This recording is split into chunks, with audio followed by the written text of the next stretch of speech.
നമ്മുടെ ചിന്തകളെയും പ്രവൃത്തികളെയും നിയന്ത്രിക്കുന്ന ഒരു കാണാനാവാത്ത കടിഞ്ഞാണിനെക്കുറിച്ച് എപ്പോഴെങ്കിലും നിങ്ങൾ ചിന്തിച്ചിട്ടുണ്ടോ?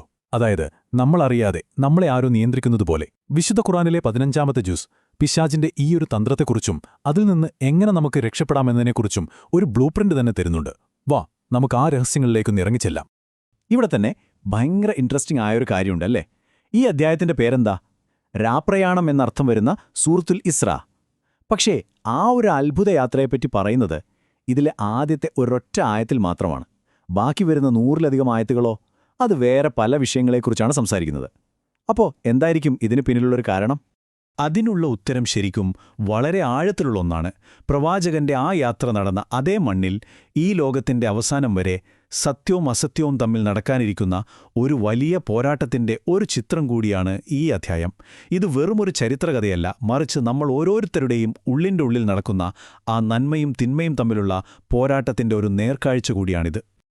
അപ്പോൾ ഈ പോരാട്ടത്തിൽ നമ്മുടെ പ്രധാനപ്പെട്ട ശത്രു ആരാണ്, അവരുടെ തന്ത്രം എന്താണ്? ഈ അധ്യായം അത് വളരെ ക്ലിയറായിട്ട് നമുക്ക് മുന്നിൽ തുറന്നു കാട്ടുന്നുണ്ട്. ഈ ആയത്തിൽ മനുഷ്യരാശിയുടെ പ്രധാന ശത്രു ഇബ്ലീസ്, അതായത് ഷൈത്വാൻ, അള്ളാഹുവിനോടൊരു പ്രതിജ്ഞയെടുക്കുകയാണ്. നോക്കണേ, മനുഷ്യന്റെ മക്കളെ താൻ വഴിതെറ്റിക്കും എന്നവൻ ഉറപ്പിച്ചു പറയുന്നു.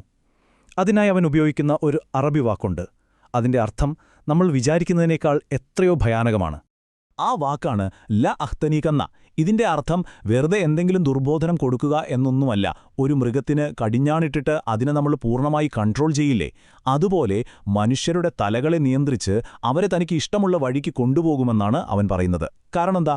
തല എങ്ങോട്ട് തിരിയുന്നോ ശരീരം അങ്ങോട്ട് തന്നെയല്ലേ പോകുക. ആയിരക്കണക്കിന് വർഷങ്ങൾക്ക് മുൻപ് പറഞ്ഞ ഈ തന്ത്രം ഇന്നും എത്രത്തോളം പ്രസക്തമാണെന്ന് നോക്കൂ. സോഷ്യൽ മീഡിയയിലെ ലൈക്കുകളും കമന്റുകളും, നമുക്ക് വരുന്ന സാമ്പത്തിക സമ്മർദ്ദങ്ങൾ, നമ്മുടെ അടങ്ങാത്ത ആഗ്രഹങ്ങൾ, ഇതൊക്കെ നമ്മളെ വലിക്കുന്ന ആധുനിക കടിഞ്ഞാണുകളാണ്, ശരിയല്ലേ?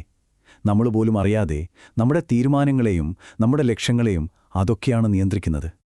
എന്നാൽ പേടിക്കേണ്ട, എല്ലാ ഭീഷണിക്കും ഒരു പ്രതിവിധിയുണ്ട്. പിശാചിന്റെ ഈ കടിഞ്ഞാണിനെതിരെ അല്ലാഹു നമുക്ക് നൽകുന്ന മോചനത്തിന്റെയും യഥാർത്ഥ ബഹുമതിയുടെയും വഴി എന്താണെന്ന് നമുക്ക് നോക്കാം. ഈ രണ്ട് ലോകവീക്ഷണങ്ങൾ തമ്മിലുള്ള വ്യത്യാസമൊന്ന് നോക്കിക്കേ. ഒരു വശത്ത് തന്റെ ഉത്ഭവത്തിന്റെ പേരിൽ അഹങ്കരിച്ച് മറ്റുള്ളവരെ നിയന്ത്രിക്കാൻ ശ്രമിക്കുന്ന ശൈത്താന്റെ യുക്തി, മറുവശത്ത് സൃഷ്ടാവിനു മുന്നിൽ വിനയാൻവിതനായി യഥാർത്ഥ ബഹുമതി കണ്ടെത്തുന്ന ദൈവിക മാർഗം. ഒന്ന് നിങ്ങളെ ലോകത്തിന്റെ ചങ്ങലകളിൽ കെട്ടിയിടുമ്പോൾ മറ്റൊന്ന് നിങ്ങളെ ആത്മീയമായി സ്വതന്ത്രനാക്കുകയാണ് ചെയ്യുന്നത്. ഇവിടെയാണ് ഏറ്റവും പ്രധാനപ്പെട്ട ഒരു ആശയം വരുന്നത്. യഥാർത്ഥ ബഹുമതി എന്ന് പറയുന്നത് അടിമത്തത്തെ എതിർക്കുന്നതിലല്ല, മറിച്ച് നമ്മൾ ആർക്കാണ് അടിമപ്പെടുന്നത് എന്ന് ശരിയായി തിരഞ്ഞെടുക്കുന്നതിലാണ്. നമ്മുടെ സൃഷ്ടാവിനെ പൂർണ്ണമായി നമ്മൾ സമർപ്പിക്കുമ്പോൾ മറ്റെല്ലാ കടിഞ്ഞാണുകളിൽ നിന്നും നമ്മൾ ഓട്ടോമാറ്റിക്കായി സ്വതന്ത്രരാവുന്നു. അപ്പോൾ ഷൈത്താന്റെ ആ അഹങ്കാരത്തിനുള്ള ഏറ്റവും വലിയ മറുപടിയാണ് ഇസ്രാ എന്ന രാപ്രയാണം. കളിമണ്ണിൽ നിന്നുണ്ടാക്കിയ മനുഷ്യന്റെ മുന്നിൽ ഞാൻ തലകുനിക്കില്ല എന്നു പറഞ്ഞ പിശാചിനു മുന്നിൽ അതേ മനുഷ്യരിലെ ഏറ്റവും ഉത്തമനായ പ്രവാചകനെ ഏഴാകാശങ്ങൾക്കും അപ്പുറത്തേക്ക് കൊണ്ടുപോയി അള്ളാഹു ആദരിക്കുന്നത് നോർത്തുനോക്കൂ.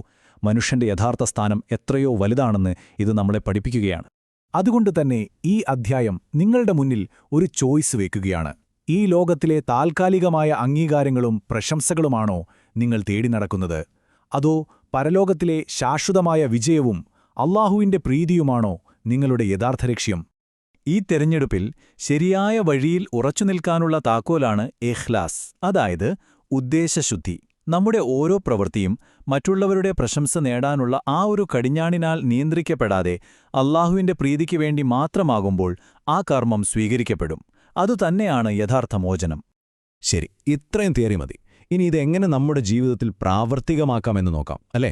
ആ കടിഞ്ഞാൺ പൊട്ടിച്ചെറിയാൻ ഈ അധ്യായം തന്നെ നമുക്ക് പറഞ്ഞു തരുന്ന വഴികൾ എന്തൊക്കെയാണെന്ന് നോക്കാം.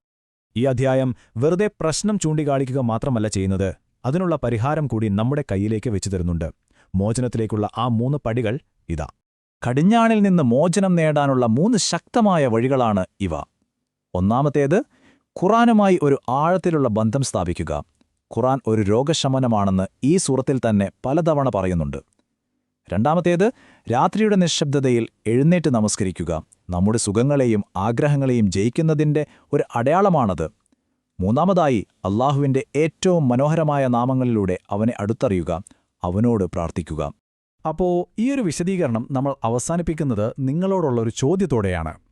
നിങ്ങളുടെ ജീവിതത്തിലെ ഓരോ പ്രവൃത്തിയിലും ഓരോ പരിശ്രമത്തിലും നിങ്ങൾ ആത്യന്തികമായി ആരുടെ അംഗീകാരമാണ് തേടുന്നത്? ഈ ലോകത്തിലെ മറ്റു മനുഷ്യരുടേതോ അതോ ഈ പ്രപഞ്ചത്തിന്റെ സൃഷ്ടാവിന്റെയോ?